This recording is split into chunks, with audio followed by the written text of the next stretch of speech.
então a gente tem um dado que é um dado da OMS, né, que ele se mostra ainda atual, que mais de 50% dos medicamentos no mundo, ou eles são prescritos, dispensados ou usados de forma incorreta ou inadequada. E a recomendação é que os países, né, devem estabelecer normas nacionais para promover saúde, assegurar o abastecimento de medicamentos, de produtos para a saúde, o autocuidado ao paciente e o aprimoramento da prescrição e do uso racional de medicamentos. Isso aqui é um dado que está um pouco desatualizado, mas é um dado que mostra o impacto da prescrição elegível no sistema de saúde americano, que a prescrição ilegível mata mais de 7 mil pessoas ano e erros médicos causam danos a mais de 1,5 milhão de pacientes. Muitos desses erros resultam de a própria caligrafia ilegível, né, ou a disgrafia, né, abreviações de dosagem dos medicamentos, causando esse impacto, inclusive na economia americana, de 3,2 bilhões em 3,2 bilhões de prescrições emitidas anualmente, dados de 2006, bastante desatualizados, né? Tem um pouco de dado também da Europa, Estados Unidos, em relação ao índice de percentual de prescrições elegíveis, que corresponde a um patamar de 15%, causando 15% dos erros de medicação. Na Espanha, por exemplo, né, são erros de medicamento que causam intoxicação nos pacientes ou uso incorreto e inadequado relacionado à caligrafia elegível das prescrições. Então, são dados também que nos revelam um patamar alto, 15 a 12, no Brasil isso está bem maior. Eu vou mostrar um dado nacional, uma pesquisa que eu fiz em Campo Grande, tá? Que nós vamos ver que beira em torno de 30% as prescrições elegíveis de uma categoria de receituários, que são receituários de medicamentos entorpecentes e psicotrópicos. Bom, e aí um pouco de legislação. Então, a prescrição elegível é obrigatória no Brasil há mais de 90 anos, né? Pelo menos 90 anos. É um decreto de 1932 que já cobrava dos médicos a emissão de receitas legíveis. E aí a gente tem, em relação ao farmacêutico, a farmácia, né? Por exemplo, o CRF está aqui, tem alguns farmacêuticos presentes no auditório e vários nos assistindo, né? Então, há mais de 50 anos, é algo mandatório, compulsório, que o farmacêutico ou a farmácia só podem aviar um receituário quando ele atender a determinados requisitos, objetivos ou legais, né? Eu chamaria de requisitos técnicos legais, né? E aí desses requisitos é a receita estar plenamente legível, em termos de nome de medicamento, dose, modo de usar ou posologia. E aí só poderia ser aviada uma receita no Brasil se ela estiver legível. Então a gente tem algumas iniciativas, tem uma pesquisa em Santa Catarina, um professor da universidade pegou os alunos, pediu autorização para o CRM e emitiu uma receita de um medicamento que não existe. E em 10 tentativas com os alunos, 8, o medicamento não existe, aquele médico também não existe, né? E aí, em 10 tentativas, 8, alguém aviou alguma coisa para aquele aluno. Vocês verem como é forte isso, é até objeto de estudo, né? O Brasil realmente é muito forte a cultura da medicação, né? E aí, com uma receita em mãos, há um esforço da farmácia de vender, tentar decodificar, um esforço talvez nobre por um lado, né? Mas que coloque em risco a vida e a segurança do paciente, porque ele comete uma aventura, né? E aí ele assume um risco de aviar, de entender, de interpretar uma receita com uma boa margem de imprecisão, que é uma receita elegível. Né? Então, uma outra legislação, rapidamente também, a legislação que trata, os farmacêuticos sabem disso, os médicos psiquiatras, os neuros conhecem bem, a portaria 344, o pessoal da polícia também, no criminal, são os medicamentos psicotrópicos e entorpecentes. Então, ele tem uma legislação claríssima que a farmácia ou o farmacêutico só pode aviar uma receita de medicamento controlado se ela tiver plenamente legível e totalmente preenchida, sem campos em branco. Sem emendas ou rasuras, né? E muitas vezes, no afã de tentar atender a angústia de um paciente que está na fila, que já levantou de madrugada, enfrentou uma fila na rede pública, né? O farmacêutico às vezes comete uma aventura de aviar uma receita, que a receita tem rasura, a receita não está plenamente preenchida, ou a receita ela tem um bom grau de imprecisão, porque está ilegível, parcialmente ou completamente ilegível, nome do medicamento, dose e modo de usar. E aí a gente tem a questão do código de ética, né? Tanto dos prescritores, eu peguei o exemplo do médico, né? Mas é o mesmo que se cobra, que se espera dos demais prescritores, como o dentista, o veterinário, né? O próprio nutricionista é prescritor, né? O farmacêutico também agora é prescritor no Brasil desde 2013, né? Então, o que se espera dos prescritores, e o código de ética de todas as profissões cobra claramente isso, é a prescrição legível, né? Como um dever, uma obrigação de todo prescritor mesmo. Aqui um pouco de um material que é uma campanha do Conselho Regional de Medicina de Roraima, né? Então, assim, a gente espera também, a gente já tinha tratado desse assunto, espera realmente, inclusive depois de uma audiência importante como essa, iniciativas realmente, campanha dos conselhos, como o Conselho Regional de Medicina do Mato Grosso do Sul, inclusive para divulgar, né, a lei estadual e uma campanha educativa preventiva, alertando os médicos sul-mato-grossenses da importância de uma prescrição legível e incentivando a adesão a formas melhores de prescrever, como a prescrição impressa ou eletrônica. Aqui também é uma campanha do Conselho Federal de Farmácias, junto com o Instituto de Práticas Seguras para o Uso de Medicamento, que é o ISMP Brasil. Tem 4 ISMP no mundo, né? O ISMP Brasil é um deles. Junto com esse instituto que defende práticas seguras, tanto de uso ambulatorial como hospitalar, ele fez uma campanha. Então, um exemplo muito didático, né? Vocês veem que a gente tem nomes muito semelhantes, né? Com grafia e som semelhante, né? Eu vou ler rapidamente, mas você tem... Olha a semelhança enorme. Ampicilina, que é um antibiótico, aminofilina, que é um broncodilatador, amitriptilina é um antidepressivo, azatropina, acho que é um antipsicótico, alguém me corrige, e azitromicina é um antibiótico extensamente usado aí no Covid, eu não sei nem se funciona ainda, né?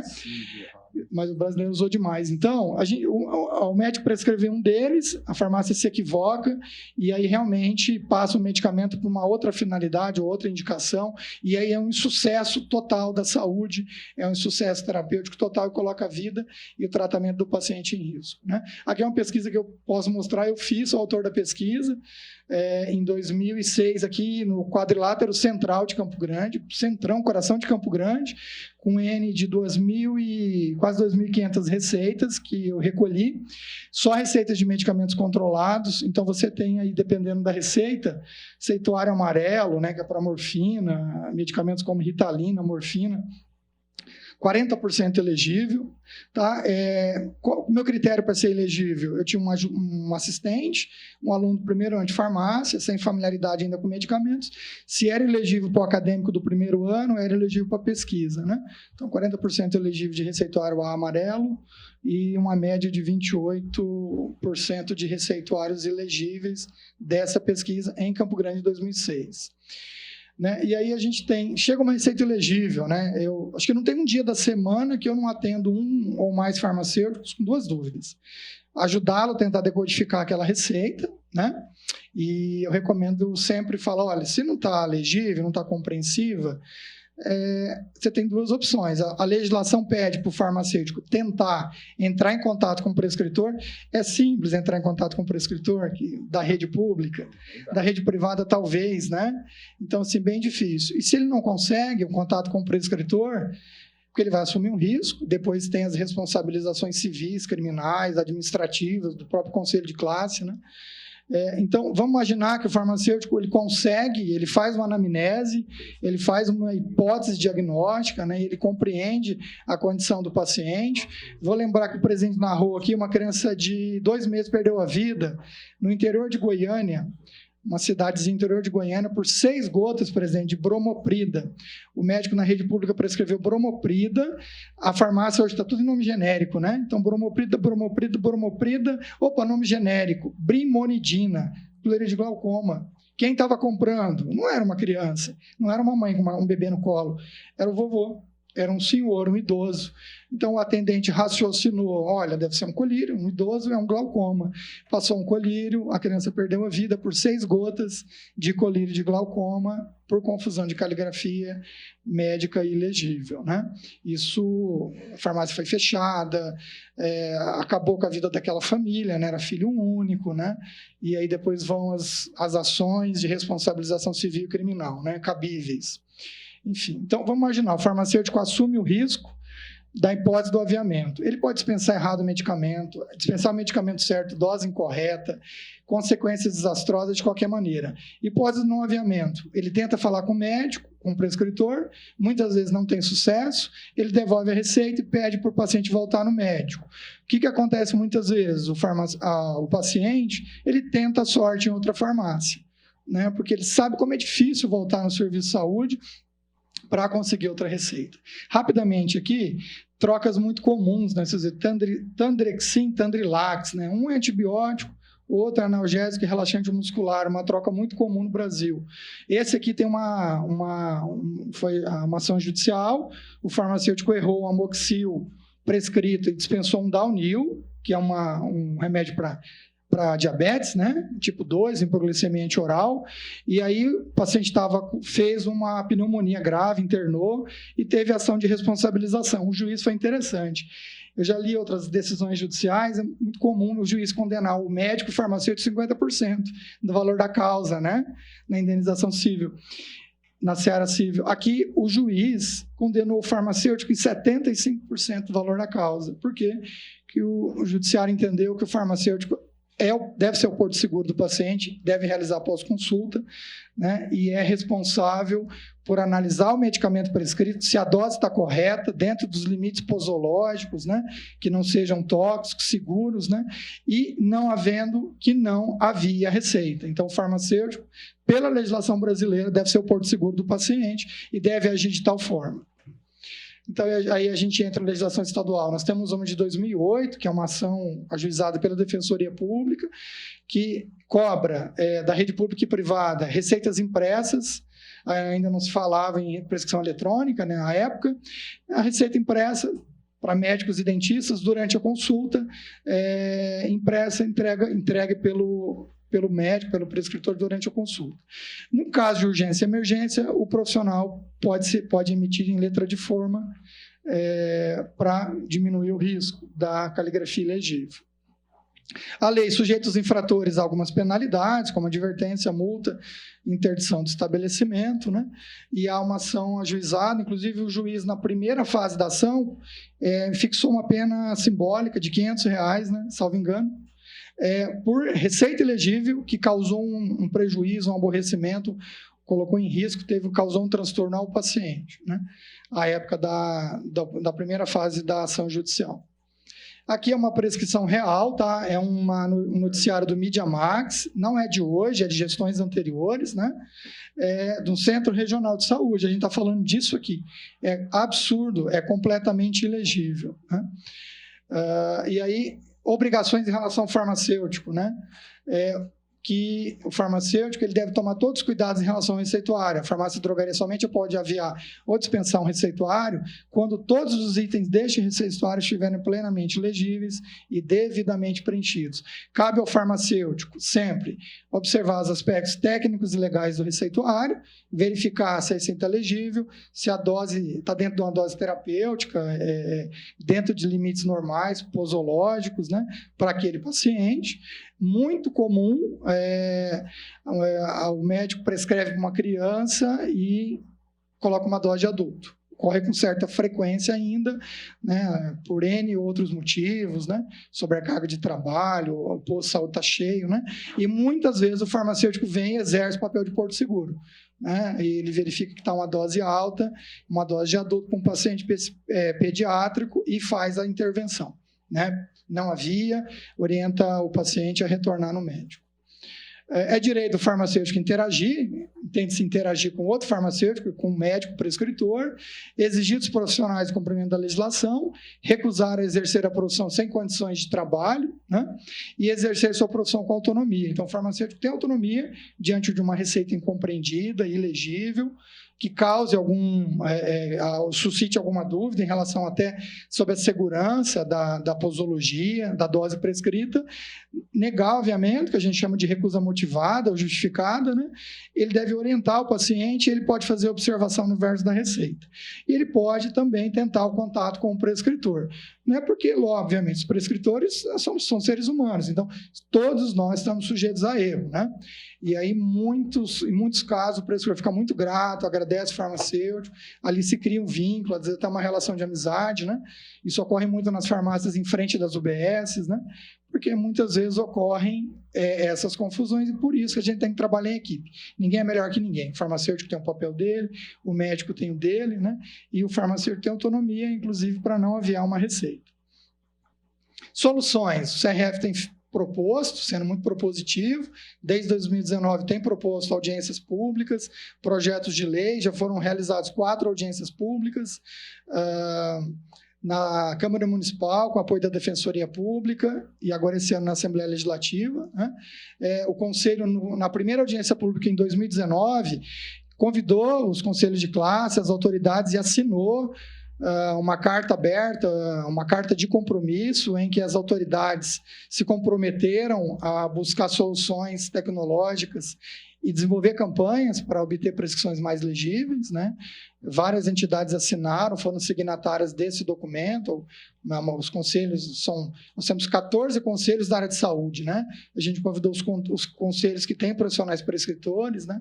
Como CRM, CRO, CRMV, por exemplo, e os sindicatos, né, dessas categorias. E a gente tem quais são as soluções, né? Para mim já ir para o final da minha apresentação. Basicamente a gente cumprir a lei de 2008, que é a prescrição impressa, formatizada ou impressa, que ela é emitida impressa durante a consulta. Inclusive, a gente deu ideias já há alguns anos a CESAL da possibilidade de um computador para o consultório, imprime numa impressora de corredor ou até cair direto na impressora da farmácia, como ocorre na farmácia hospitalar, né? Quem conhece farmácia hospitalar sabe, cai uma via para a enfermagem e cai uma via direto na farmácia, a farmácia já vai separando o que tem e o que não tem, o paciente se dirige à farmácia já com um medicamento separado dela. Foi uma ideia dada à época, né? Agora a gente entende que todos os serviços públicos e privados têm que realmente migrar para a prescrição eletrônica. A gente sabe, inclusive para não gastar papel, porque nós temos que buscar o quê? Soluções que são sustentáveis, né? E aí evitar, inclusive, gastar papel, tôner, cartucho de tinta, né? E o paciente leva com ele no smartphone, vai receber uma cópia no smartphone e uma cópia no celular. Vai mostrar para o farmacêutico, ele pode transferir eletronicamente a prescrição do celular dele para o celular do farmacêutico ou da farmácia. É o que já ocorre na rede privada. A gente tem vários aplicativos, Doutor Consulta, Receita Inteligente, o MEMED, que a rede privada já utiliza, e na rede pública, o sistema do Conselho Federal de Medicina e o Saúde, que o Bruno vai abordar aqui na sequência, apresentando uma solução viável, execuível, ao alcance da rede pública de saúde. Né? Sem prejuízo de cada secretaria buscar soluções tecnológicas, já existe uma fornecida pelo Ministério da Saúde, 100% gratuita, né, Bruno?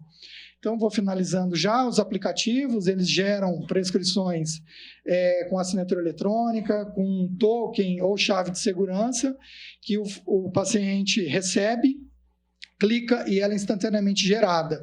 Tá? Ela fica para sempre, que a eletrônica você não se perde, né? E ela é apresentada para a farmácia, pode ser enviada eletronicamente para o celular do farmacêutico. Essa também é uma ferramenta gratuita, o Conselho Federal de Medicina comprou, é de graça a assinatura eletrônica para os médicos brasileiros, me parece que os dentistas ocorreu na mesma esteira, né? Então, há um ecossistema todo para farmacêuticos, para médicos e farmacêuticos, o médico vai acessar para emitir a prescrição, o farmacêutico, eu estou cadastrado, inclusive, o farmacêutico se cadastra para ele fazer a dispensação eletrônica. O médico se cadastra para fazer a prescrição eletrônica, já que ele recebeu gratuitamente a sua assinatura eletrônica na melhor chave, né? Chave pública ICP Brasil, que vai dar uma assinatura eletrônica avançada, né? Que é a mais segura hoje para prescrever qualquer coisa, de antibióticos, quimioterápicos a psicotrópicos. Aqui é um site para o farmacêutico acessar, para ele fazer a conferência se aquela prescrição é legítima, se aquela assinatura eletrônica é legítima. O Conselho está se empenhando em divulgar e treinar farmacêuticos para isso, que é rapidamente o fluxo, né? O médico emite uma prescrição eletrônica, ao final gera em PDF e coloca a assinatura com a assinatura ICP Brasil, que é gratuita para todos os médicos brasileiros, basta ele estar regular perante o CRM local. O paciente recebe a prescrição geralmente em 2 vias, e-mail e celular cadastrado, né? Ele abre, ele gera no celular do paciente, ele apresenta no balcão para o farmacêutico, ele pode inclusive enviar eletronicamente para o farmacêutico no momento da dispensação. Aqui também há uma outra forma de explicar a prescrição eletrônica, né? Prescrição eletrônica sendo gerada, a maioria gera um QR Code, o QR Code é muito fácil para os farmacêuticos fazerem um aviamento, o farmacêutico vai receber a receita e basicamente o farmacêutico tem que verificar se ela é legítima, porque ela pode ser falsa, né? E ele faz a leitura do QR Code, vai gerar todos os dados do prescritor, ele pode inclusive fazer uma consulta no portal do CFM para verificar se aquele médico está ativo, né? Aquele médico não está falecido, né? A gente fez uma simulação na presença do presidente do CRM e eu falei, vou consultar o CRM 1000, né? Então o CRM 1000, tudo que for do CRM 1000 não poderia ser aceito, já que a gente consultou e é um médico falecido, né? Então assim, o conselho está muito imbuído de treinar, preparar os farmacêuticos para isso, né?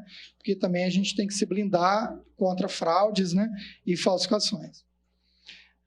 Então, é um pouco disso que eu quero trazer, é uma das soluções, a prescrição eletrônica, ela é gratuita, a assinatura eletrônica é gratuita hoje para os médicos brasileiros, para os dentistas também. É uma solução tecnológica que o paciente leva consigo, leva para casa, a prescrição, ela é do paciente. Por mais que a farmácia, às vezes, retenha uma cópia, ela continua sendo do paciente, ela foi feita para ele, porque ele tem que, inclusive, não sei se vocês sabem, para embarcar num avião, viagem internacional, se for medicamentos psicotrópicos, ele tem que ter uma cópia da receita, né?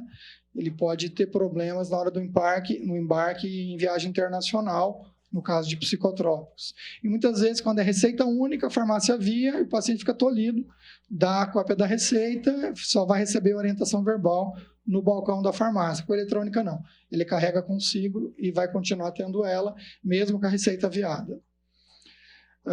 O farmacêutico hoje, eu vou mostrar rapidamente um aviamento eletrônico, para vocês terem uma ideia, a orientação da Anvisa, né?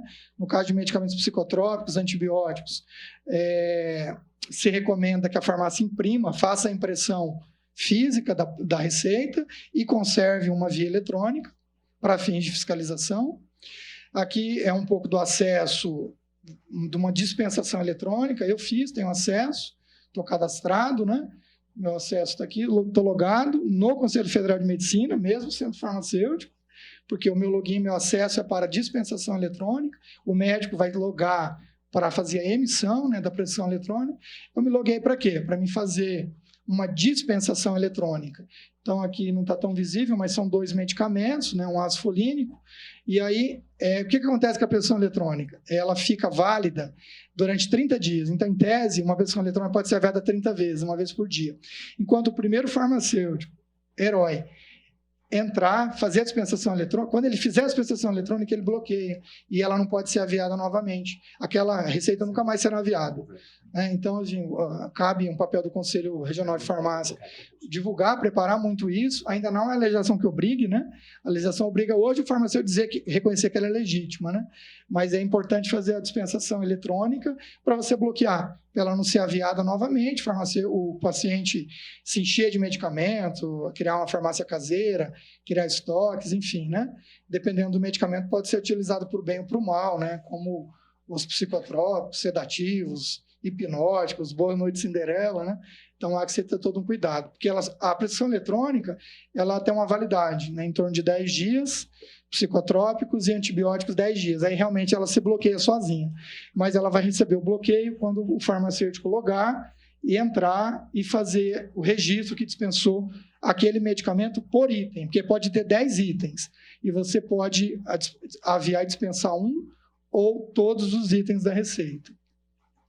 Aqui é uma outra plataforma que gerou, aquela plataforma do CFM, aqui é plataformas privadas, que tem várias, Memed, Doutor Consulta, prescrição inteligente, tem vários e os médicos da rede privada já aderiram. Cada médico ou clínica tem a sua preferência.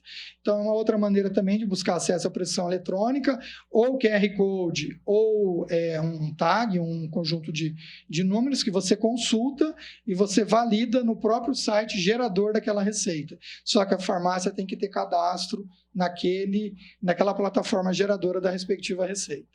Tá? Então, aqui pesquisei o tag, pesquisei o código e ele me gera o espelhamento da receita, eu confirmo com aquela que o paciente está me apresentando, estou validando e eu posso registrar que eu dispensei. Aí ela se bloqueia na plataforma que ela foi gerada. Aqui tem um outro tagzinho, está pequenininho.